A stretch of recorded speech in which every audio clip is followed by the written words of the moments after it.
Teníamos entonces elección del tema, tenemos la bibliografía, el manejo de la bibliografía. Hay que tener cierta selectividad en la elección de la bibliografía, pero no podemos seleccionar aquello que no conocemos. Una vez más les indico, les recomiendo encarecidamente el manejo del idioma inglés.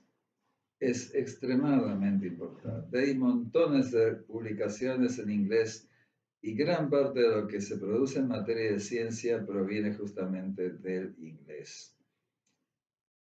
Un maestro de habla inglés, el doctor Islik, fue maestro de la doctora Egoscue en Estados Unidos, y la doctora Egoscue fue a su vez maestra de la odontología pediátrica argentina. Ténganlo en cuenta, no queden como el pobre canciller Mandato Villa, que no sabía inglés siquiera.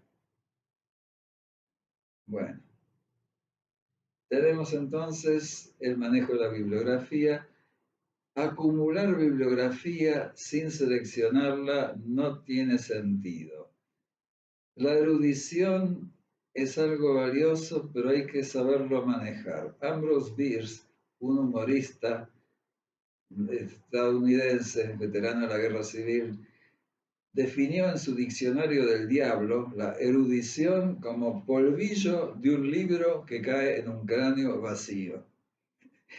El cráneo tiene que pensar, tiene que ser un ser pensante. Ténganlo presente en el manejo de la bibliografía.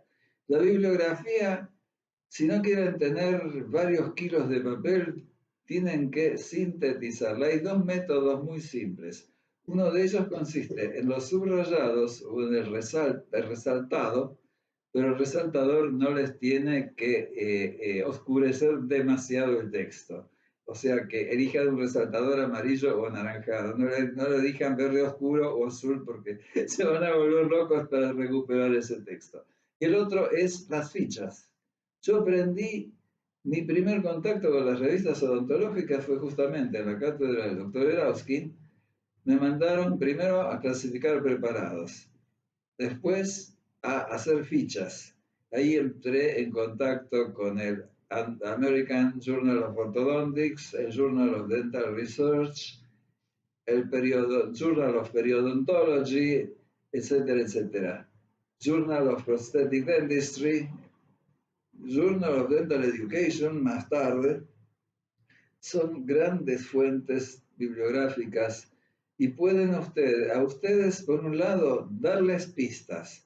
Por otro lado, precisar el problema, precisar el tema del cual van a hablar, de hacérselo más claro, y van a trabajar con mucha más claridad posteriormente. Yo les necesito aclarar ciertas diferencias y ciertas similitudes de la tesina. La tesina tiene en común con el trabajo de investigación el hecho de que se circunscribe a un determinado tema. Esto quiere decir, hablando en buen porteño, no irse por las ramas. Si ustedes encuentran una derivación prometedora, lo que se llama serendipity, que el origen viene de un cuento persa, los tres príncipes de Serendip, que salían a buscar una cosa y volvían con otra diferente al palacio. Eso tiene su valor, pero dejen marcada la rama en alguna parte, pero no se vayan por las ramas.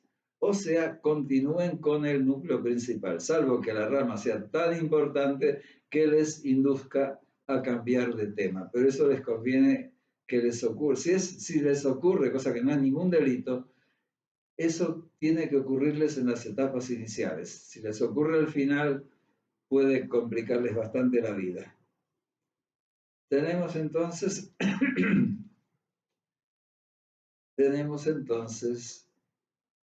el manejo de la bibliografía, como les decía, y las diferencias y las similitudes.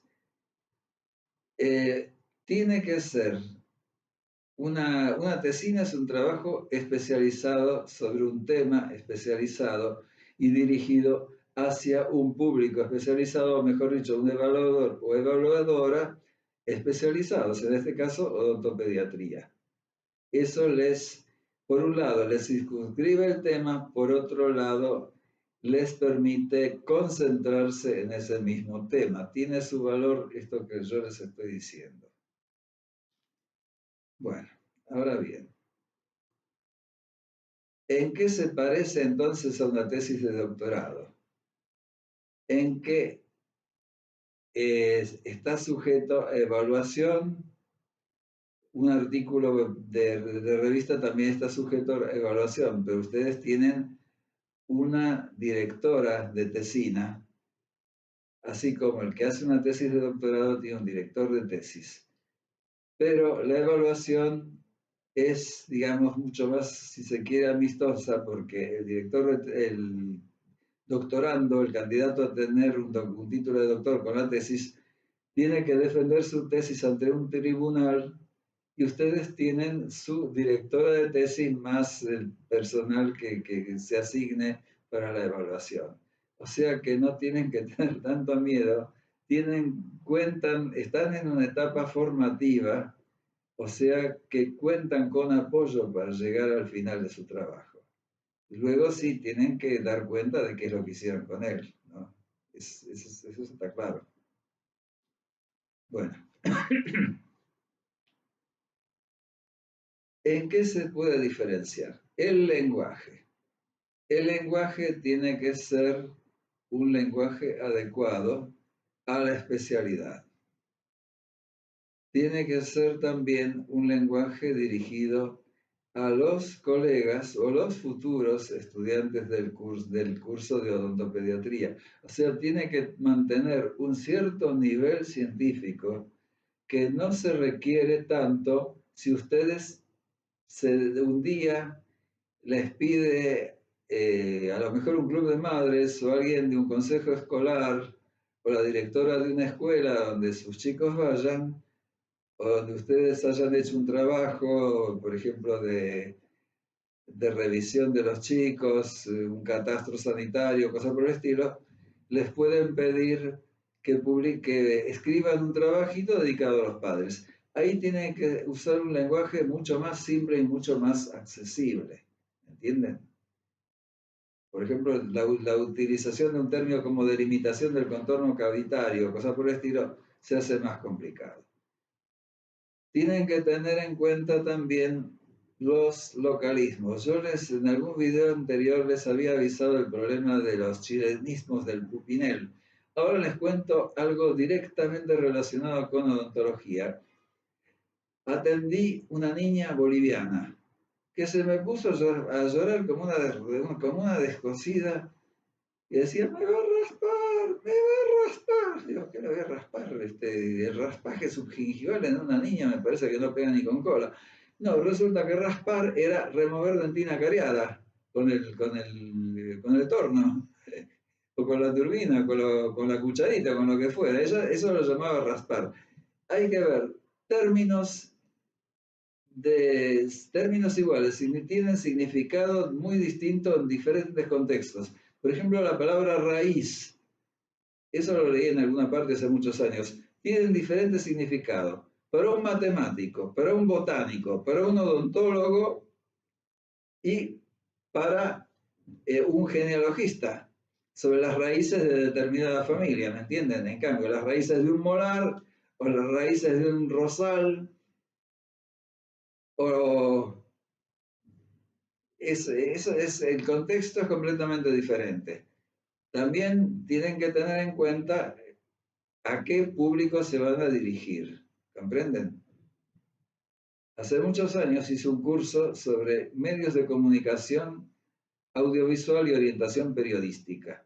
Resulta que en América Central, creo que fue la PAHO, la Pan American Health Organization, la Organización Panamericana de la Salud, trataba de conseguir que en los medios rurales utilizaran letrinas en lugar de hacer las necesidades al aire libre. Entonces dibujaron un hermoso, digamos, baño con su techito, con su puertita, etcétera, etcétera, y una gran flecha que apuntaba allí. y preguntaron qué habían entendido el público, que era un público lego, ¿no? Simplemente campesinos, ¿qué habían entendido con eso? Y uno dijo, linda la llamarada, lástima que va a romper lástima que va a quemar la casita. O sea que no entendieron absolutamente nada, ¿me entienden? Tienen que adecuarse al público. Acá lo que tienen que tener es mantener un nivel de lenguaje científico y evitar, por supuesto, los errores de ortografía. Yo me cansé de tener que corregir errores de ortografía. Al final, bueno, qué sé yo, ya finalmente los dejaba pasar porque eran demasiados los errores de ortografía, pero causan una pésima impresión en el trabajo escrito.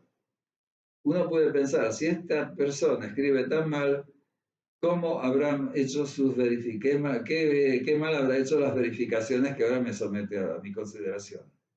Ese es otro punto que hay que tener en consideración. Lenguaje adecuado al público. Lenguaje adecuado a quienes vayan a leer ese trabajo. Lenguaje adecuado en el nivel donde ustedes están trabajando. Todo eso, hay una cantidad de conceptos que es demasiado largo de explicar, pero se puede sintetizar en una palabra que es más bien desagradable. En inglés es jargon, en castellano es jerga. La jerga es, por un lado, un lenguaje ininteligible. Hablando en bordeño, si uno dice se chamulla lunfa, la persona que viene recién llegadita, recién arribado de España, va a ser un poco difícil de entender ese tipo de cosas. Una misionera laica en el Cusco, en el Perú, me comentaba, en Buenos Aires hablan el castellano de un modo medio extraño. Hablan de tipos boludos, tipos jodidos.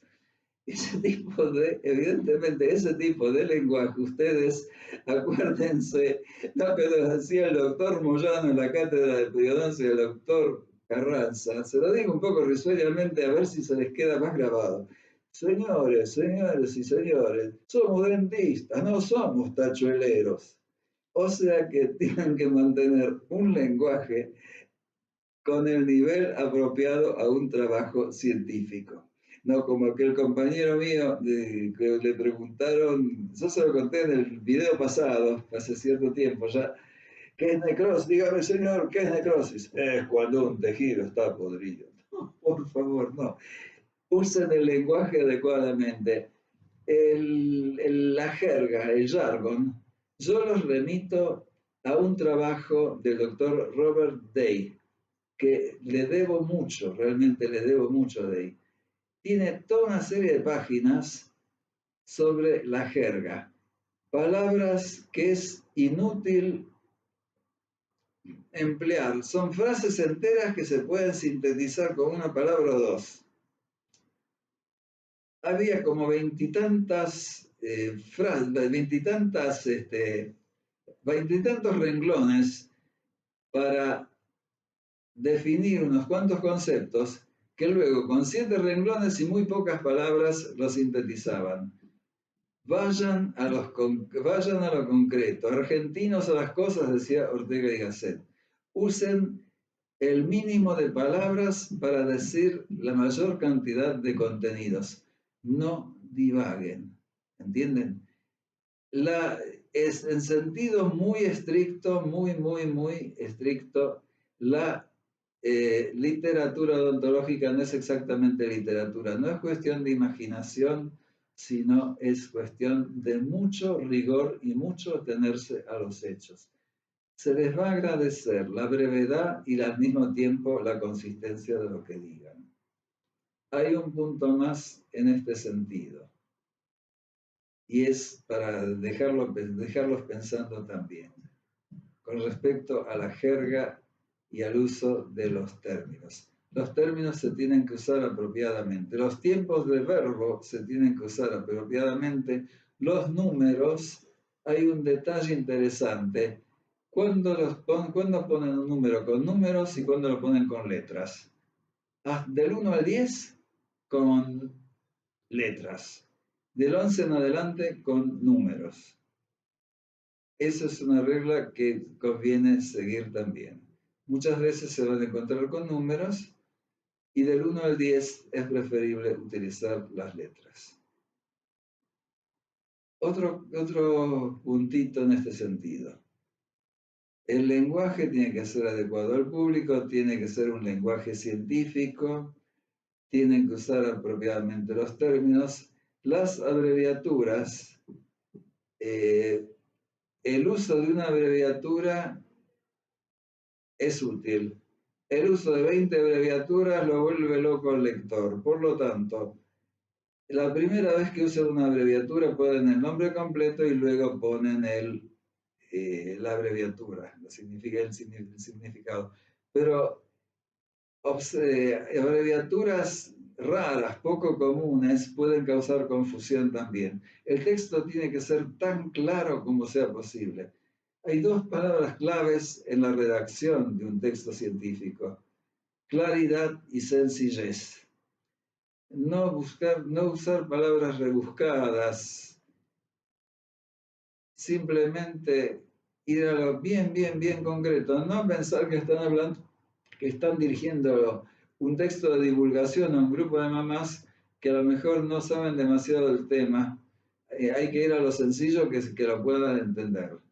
Como decía mi jefe del ministerio, recibido, no hables en difícil. Bueno, está bien, no hablaré en difícil, pero trataré de hacerme entender con un lenguaje digno de un universitario, no como aquel político que se dirigió a una masa de operarios diciendo: obreros, hay que chapar la manija. Hay que mantener la dignidad en lo que uno está escribiendo. Y fíjense que fíjense la última palabra que les dije: escribiendo. Lo escrito queda, lettera scripta manet, decían los romanos. Si ustedes mandan un texto así, quedan como la mismísima mona si no tiene unas características realmente apropiadas a un universitario, y más ustedes que tienen 17 años de escolaridad atrás como mínimo, 18 la que haya ido al Colegio Nacional de Buenos Aires o al Pellegrini, y se encuentran de repente con que han superado la etapa universitaria y encuentran la posuniversitaria y el posgrado. Están en lo más alto de la pirámide educativa. Tienen que mantener una dignidad apropiada a eso. Entonces vamos a seguir caracterizando un poquito la tesina.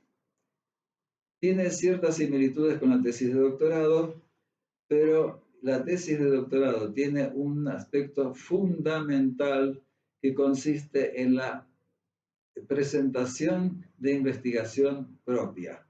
Tiene que hacer un aporte original.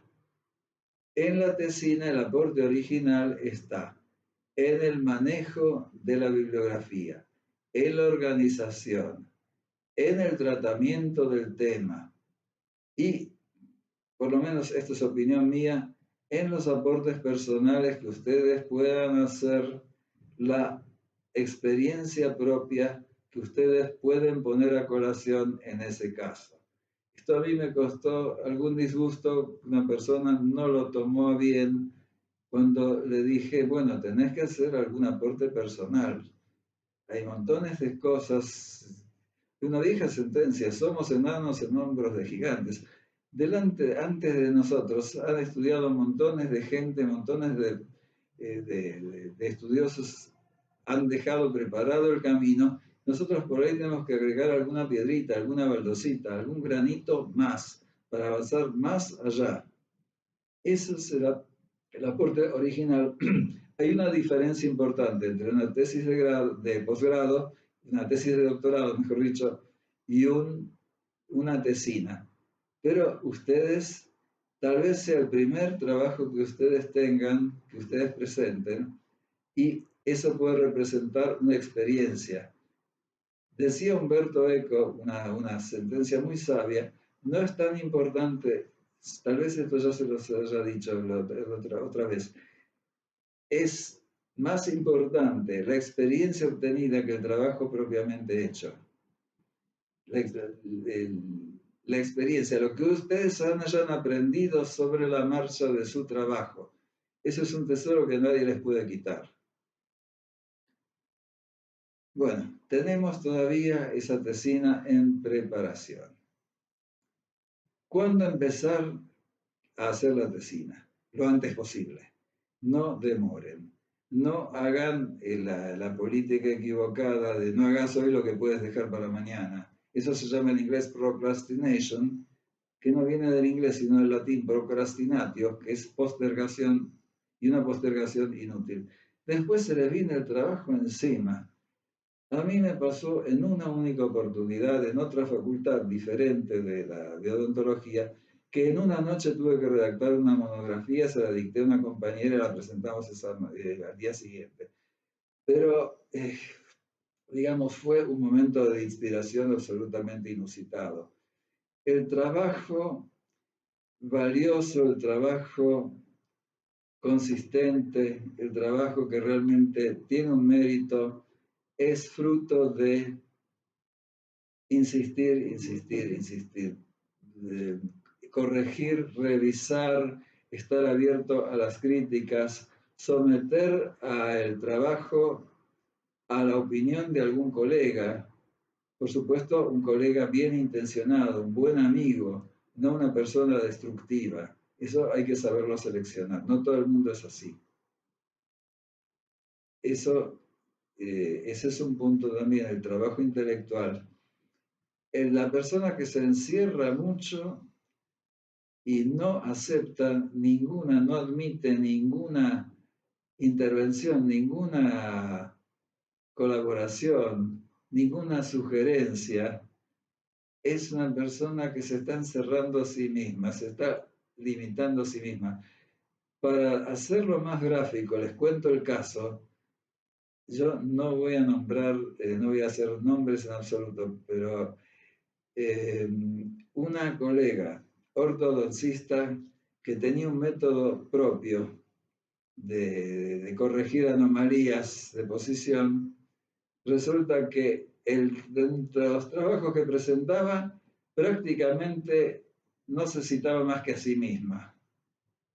Y si alguien le decía, pero doctora, esto está fuera completamente de todo lo que es usual, habitual en los tratamientos, se ofendía y decía, yo soy la genia. Prácticamente decía que ella era la genia solitaria y todos los demás estaban equivocados. Bueno, eso no los va a llevar a ninguna parte. Traten de ser abiertos. Discriminen la crítica constructiva de la destructiva. Desgraciadamente hay personalidades muy destructivas, muy frustrantes. Aléjense de ellas. No sirve insistir con eso. Con permiso.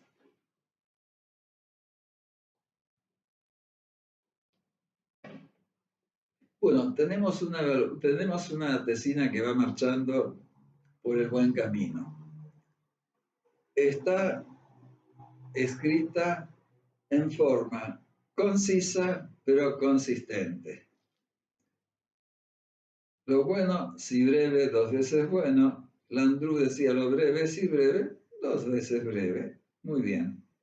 Pero la brevedad tiene una salvedad. Si ustedes necesitan desarrollar un tema extensamente, háganlo, por favor.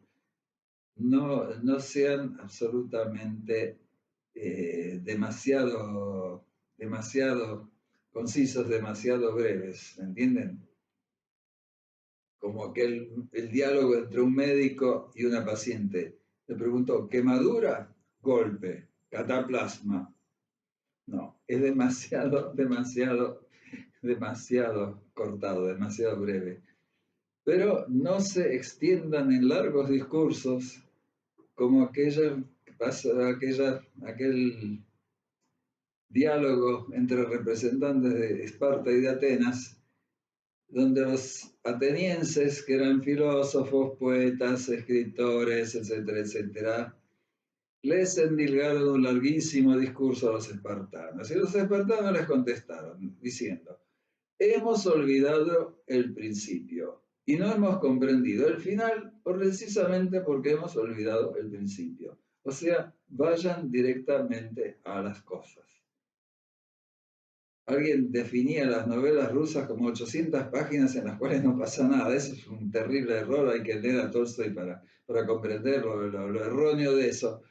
Pero digan lo máximo en contenido con el mínimo de palabras.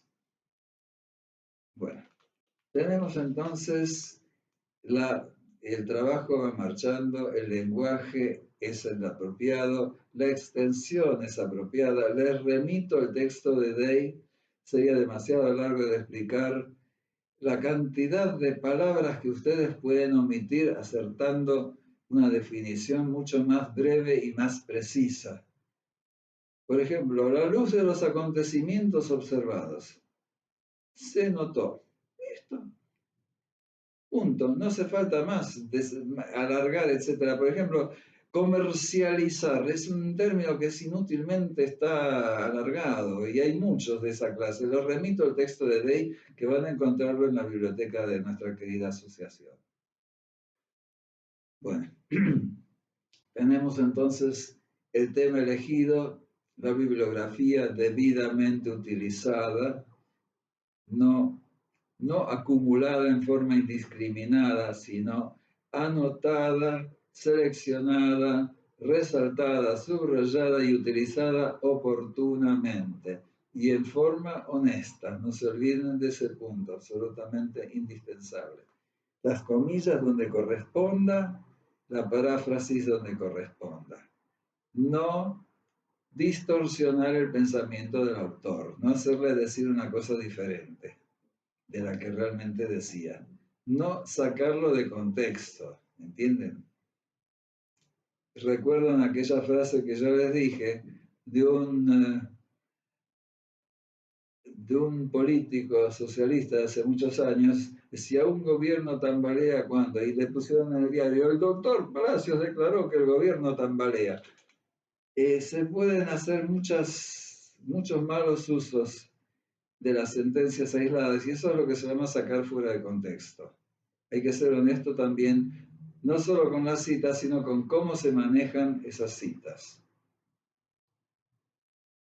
Entonces tenemos ya delineado el propósito, la bibliografía, la introducción. Hay dos puntos en los cuales ustedes se pueden explayar y les vendría muy bien hacerlo. La introducción y la discusión.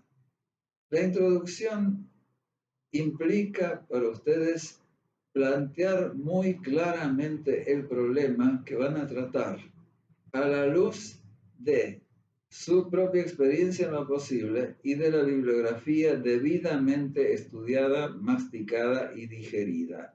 Ahí me pongo en gastroenterólogo, pero es momentáneo.